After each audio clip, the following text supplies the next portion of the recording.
أعوذ بالله من الشيطان الرجيم بسم الله الرحمن الرحيم ولقد نجينا بني إسرائيل من العذاب المهين من فرعون إنه كان عاليا من المسرفين ولقد اخترناهم على علم على العالمين وآتيناهم من الآيات ما فيه بلاء مبين.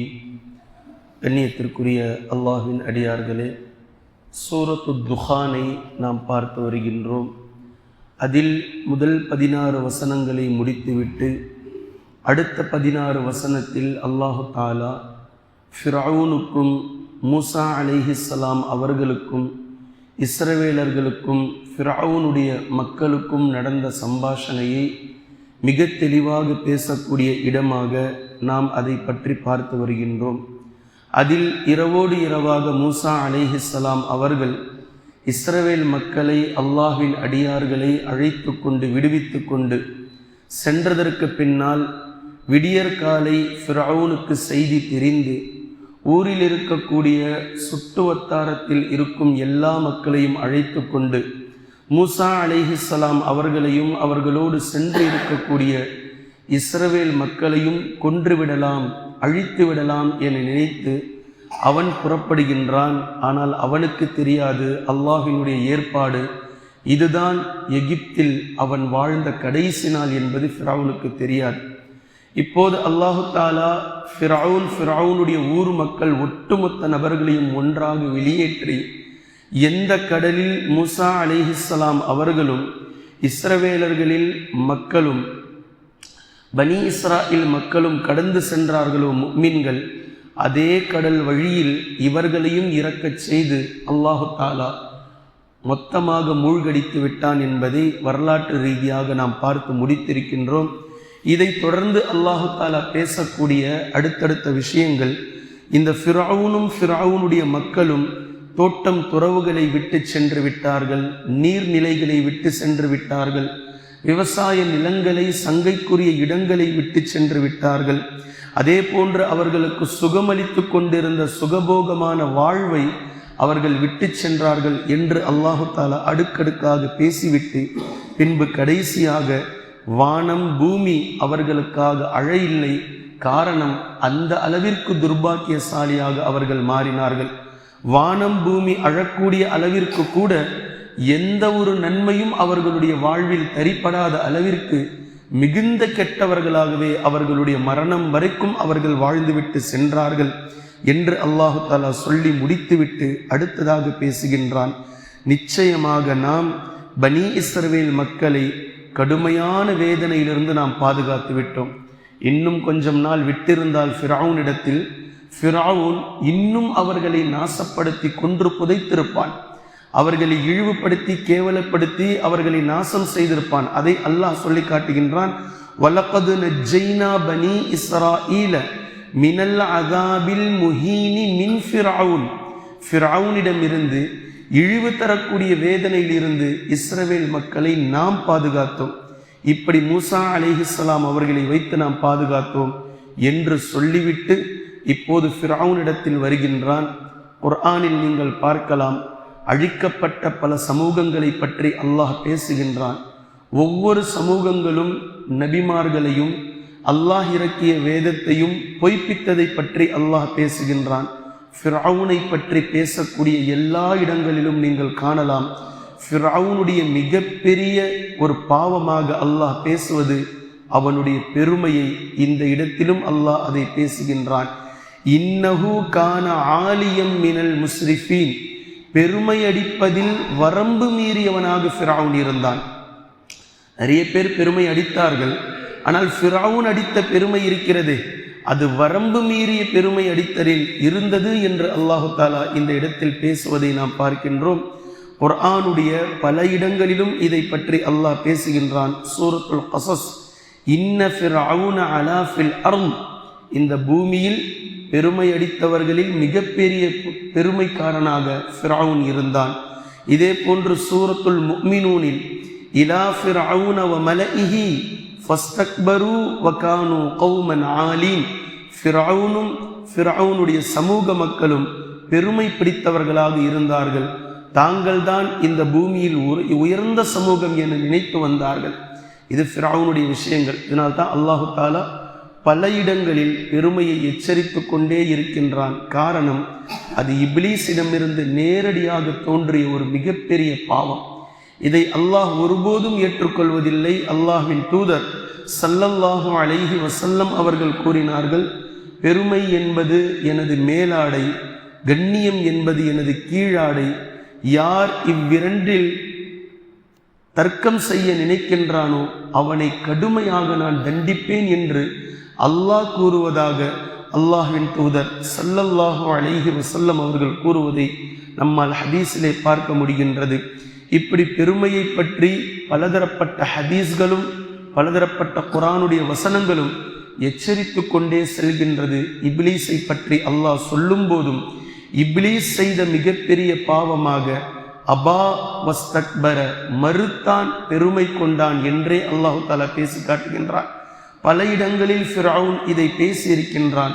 வ இன்னா ஃபௌகஹும் காஹிரூன், நிச்சயமாக நாம் உங்களின் மீது அடக்கி ஆள்பவர்களாக இருக்கிறோம் என்று ஃபிரௌன் சொன்னான். சூரத்துன் நாஸிஆத்தில் நீங்கள் பார்க்கலாம், ஃபகால அன ரப்புக்குமுல் அஅலா என்றே சொன்னான். நான் உங்களுடைய மிகப்பெரிய ரப்பாக இருக்கின்றேன். தன்னை ரப்பென்றும் அறிவித்துக் கொண்டான். மூசா அலைஹிஸ்ஸலாம் அவர்கள் இருக்கும்போதே இப்படி அநியாயத்திற்கு மேல் அநியாயம், பெருமையினுடைய உச்சத்தில் ஃபிரௌன் இருந்ததை அல்லாஹ் இந்த இடத்தில் சொல்லி காட்டுகின்றான். அவன் அழிக்கப்பட்டான், ஒன்றும் இல்லாமல் ஆக்கிவிட்டோம் என்பதை அல்லாஹு தாலா சொல்லுவதை நம்மால் புரிந்து கொள்ள முடிகின்றது. அதற்கடுத்தடுத்த வசனத்தில் அல்லாஹு தாலா வலகத் இக்தர்நாஹும் அலா இல்மின் அலல் ஆலமீன், இஸ்ரவேல் மக்களை அறிந்தே நாம் அவர்களை தேர்ந்தெடுத்தோம் என்று அல்லாஹ் பேசுகின்றான். இங்கு சம்பவம் என்னவென்றால், ஃபிரௌனுடைய சமூகத்தார்களிடமிருந்து இஸ்ரவேல் மக்களை மூசா அலைஹிஸ்ஸலாம் அவர்களை வைத்து அல்லாஹு தாலா விடுவித்து, நீங்கள் மூசா அலைஹிஸ்ஸலாம் அவர்களோடு இருந்து இந்த தீனுடைய வேலையை செய்யுங்கள், மூசா அலைஹிஸ்ஸலாம் அவர்கள் உங்களை எதன் பக்கம் அழைக்கிறார்களோ அதன் பக்கம் செல்லுங்கள், இந்த மார்க்கத்தை கொண்டு செல்வதற்கு அவர் எப்படி பாடுபடுகிறாரோ அவருக்கு ஒத்துழைப்பாக இருங்கள் என்று இந்த இஸ்ரவேல் மக்களை ஃபிரௌனுடைய இழிவு தரும் வேதனையில் இருந்து அல்லாஹ் பாதுகாத்து அனுப்பி வைத்தால், இவர்களுக்கு மேலாக மூசா அலைஹிஸ்ஸலாம் அவர்களிடத்தில் கிறுக்குத்தனம் செய்ய ஆரம்பித்து விட்டார்கள். இதுதான் இவர்களுடைய சோதனை. ஃபிரௌனுடைய செல்வ செழிப்பிற்கே அல்லாஹ் இவர்களை தேர்ந்தெடுத்தான், வாரிசுதாரர்களாக ஆக்கினான். சொற்ப நபர்களை தவிர மூசா அலைஹிஸ்ஸலாம் அவர்களுடைய பேச்சை கேட்பவராக இஸ்ரவேல் மக்களில் பலர் இருக்கவில்லை. இன்று வரை அவர்களுடைய அந்த பெருமையும், இன்று வரை அவர்களுடைய அந்த சமூகம் நாங்கள் தான் உயர்ந்தவர்கள் என்ற அந்த பெருமை நிலையும் இதே ஃபிரௌனிடம் அடிமைப்பட்டு கிடந்த இந்த மக்களிடத்திலும் இன்று வரைக்கும் இஸ்ரவேலர்களிடத்தில் இருப்பதை நம்மால் பார்க்க முடிகின்றது. அல்லாஹ் இப்போது சொல்கின்றான், வலகத் இக்தர்நாஹும் அலா இல்மின் அலல் ஆலமீன், இவர்களை பற்றி அறிந்துதான் நாம் இவர்களை தேர்ந்தெடுத்தோம். வஆதைனாஹும் மினல் ஆயாத்தி மா ஃபீஹி பலாஉம் முபீன், நிச்சயமாக நாம் அவர்களுக்கு பல சான்றுகளை கொடுத்தோம். தெளிவான சான்றுகளை, சத்தியம் அசத்தியத்தை பற்றி புரியும்படி நாம் கொடுத்தோம். அதில் அவர்களுக்கு மிகப்பெரிய சோதனை இருந்தது. எவர்கள் நல்ல வழியில் செல்கிறார்கள், எவர்கள் பாவம் செய்கிறார்கள், யார் மூசா அலைஹிஸ்ஸலாம் அவர்களுடைய பேச்சை கேட்டு நடக்கிறார்கள், எவர்கள் மூசா அலைஹிஸ்ஸலாம் அவர்களுக்கு மாற்றம் செய்கிறார்கள் என்ற விஷயத்தில் பரவலாக அவர்களுக்கு சோதனை இருந்தது என்பதை அல்லாஹ் குறிப்பிட்டு காட்டுகின்றான். இமாம் முஜாஹித் ரஹிமஹுல்லா அவர்கள் சொன்னார்கள், அவர்களை அகில மக்கள் அத்தனை நபர்களையும் விட நாம் தேர்ந்தெடுத்தோம் என்பதனுடைய பொருள், அவர்கள் சார்ந்து வாழ்ந்த மக்களுக்கு மத்தியில் அவர்கள் தேர்வானவர்களாக இருந்தார்கள். அதுதான் அதனுடைய பொருள். இமாம் கத்தாதா ரஹிமஹுல்லா அவர்கள் அறிவிக்கிறார்கள், அவர்கள் வாழ்ந்த காலத்தில் இவர்கள்தான் சிறந்தவர்களாக இருந்தார்கள், அல்லாஹ் அப்படி தேர்வு செய்தான் என்று இமாம் கத்தாதா ரஹிமஹுல்லா அவர்கள் சொல்லி காட்டுகின்றார்கள். இஸ்ரவேல் மக்களை பல இடங்களில் அகில மக்கள் அத்தனை நபர்களையும் விட நாம் அவர்களை தேர்ந்தெடுத்தோம் என்று குர்ஆன் பேசுகின்றது. இதனுடைய பொருள், மரியம் அலைஹிஸ்ஸலாம் அவர்களை அல்லாஹ் எப்படி பேசுகின்றானோ அதே போன்றதொரு தேர்வுதான் சூரா ஆலு இம்ரானில் அல்லாஹு தஆலா பேசுகின்றான். வஸ்தஃபாகி அலா நிசாஇல் ஆலமீன், மரியமே அகில மக்கள் அத்தனை நபர்களை காட்டிலும், அகிலங்களில் இருக்கக்கூடிய ஒட்டுமொத்த பெண்களை காட்டிலும் உம்மை நாம் தேர்ந்தெடுத்தோம் என்று மரியம் அலைஹிஸ்ஸலாம் அவர்களை பேசுவதிலிருந்து நம்மால் புரிந்து கொள்ள முடிகின்றது. ஆதம் அலைஹிஸ்ஸலாம் அவர்களோடு படைக்கப்பட்ட ஹவ்வா அலைஹிஸ்ஸலாமிலிருந்து கியாமத் நாள் வரை கடைசியாக வரக்கூடிய பெண்கள் வரைக்கும் மரியம் அலைஹிஸ்ஸலாம் தான் சிறந்தவர்கள் என்பது பொருள் அல்ல. மாற்றமாக அல்லாஹு தஆலா எத்தனை சிறந்த பெண்களை தேர்வு செய்திருக்கின்றானோ அதில் மரியம் அலைஹிஸ்ஸலாம் அவர்களும் ஒருவர்கள். ஃபிரௌனுடைய மனைவி அம்மையார் ஆசியா அலைஹிஸ்ஸலாம் அவர்களையும் அல்லாஹ் தேர்வு செய்திருக்கின்றான்.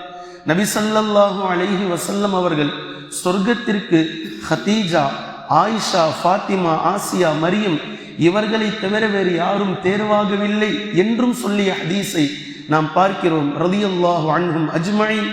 இன்னும் ஒரு ஹதீஸில் ஹதீஜா, ஆயிஷா, ஃபாத்திமா இது போன்ற 4 நபர்களை பிரித்து நபி ஸல்லல்லாஹு அலைஹி வஸல்லம் அவர்கள் சொல்லியிருப்பதை நாம் பார்க்கிறோம். இன்னொரு ஹதீஸில் உங்களுக்கு மத்தியில் ஏனைய உணவுகளுக்கும் சரீத் என்ற உயர்வான ஒரு உணவுக்கும் இருக்கக்கூடிய வேறுபாடு உலகத்தில் இருக்கக்கூடிய ஏனைய பெண்களுக்கும் ஆயிஷா ரலியல்லாஹு அன்ஹா அவர்களுக்கும் இடையில் இருக்கக்கூடிய வேறுபாட்டை போன்றதாகும் என்றும் நபி ஸல்லல்லாஹு அலைஹி வஸல்லம் அவர்கள் சொல்லிய இந்த ஹதீஸ்களை எல்லாம் நம்மால் பார்க்க முடிகின்றது. எனவே இஸ்ரவேல் மக்களை அல்லாஹ் தேர்வு செய்தான் என்பதனுடைய பொருள் உலக மக்கள் ஒட்டுமொத்த நபர்களையும் உலகம் படைக்கப்பட்ட நாளில் இருந்து உலகம் அழிக்கப்படும் நாள் வரை இஸ்ரவேல் மக்கள் தான் சிறந்தவர்கள் என்பதல்ல. மாற்றமாக அல்லாஹ் சிறந்தவர்கள் என்று யாரையெல்லாம் தேர்வு செய்கின்றானோ அந்த சிறந்தவர்களில் அவர்களும் அடங்குவார்கள் என்பது அதனுடைய பொருள். இதை தாண்டி நாம் குர்ஆனுடைய பார்வையில் யோசித்தால் அல்லாஹ்விடத்தில் சிறந்தவர்கள் இன்ன அக்ரமக்கும் இன்தல்லாஹி அத்காக்கும், இறையச்சத்தில் எவர்கள் அல்லாஹ்விடத்தில் சிறந்தவர்களோ அவர்கள்தான் அல்லாஹ்விடத்தில் சிறந்தவர்கள், சங்கைக்குரியவர்கள். அவர்கள் ஆதம் அலைஹிஸ்ஸலாம் அவர்களுடைய காலத்திலும் இருக்கலாம், நூஹ் அலைஹிஸ்ஸலாமுடைய காலத்திலும் இருக்கலாம், இப்ராஹிம் அலைஹிஸ்ஸலாம் அவர்களுடைய காலத்திலும் இருக்கலாம். உலகம் அழியும் நாள் வரைக்கும் அவர்கள் வந்து கொண்டே இருப்பார்கள். அந்த சிறந்தவர்கள் இம்மையிலும் மறுமையிலும் அல்லாஹ்விடத்தில் சிறந்தவர்களாகவே இன்ஷா அல்லாஹ் இருப்பார்கள். அவர்கள்தான் அல்லாஹ்விடத்தில் சிறந்தவர்கள் என்பதை நம்மால் புரிந்து கொள்ள முடிகின்றது. இதுவரைக்கும் 33 வசனங்களுடைய பொருளையும் அதனுடைய விளக்கத்தையும் நாம் பார்த்திருக்கின்றோம். சூரத்து துஹானுடைய 34வது வசனம் முதல் அல்லாஹ் பேசக்கூடிய அடுத்தடுத்த விஷயங்களை இன்ஷா அல்லாஹ் தொடர்ந்து நாம் பார்க்கலாம். குர்ஆனையும் ஹதீஸையும் தெளிவாக விளங்கக்கூடிய நன்மக்களாகவும் அதை நடைமுறைப்படுத்தக்கூடிய மக்களாகவும் அல்லாஹ் நம்மை ஆக்குவானாக. சுப்ஹானக்கல்லாஹும்ம பிஹம்திக அஷ்ஹது அல்லா இலாஹ இல்லா அன்த அஸ்தக்ஃபிருக வ அத்தூபு இலைக்.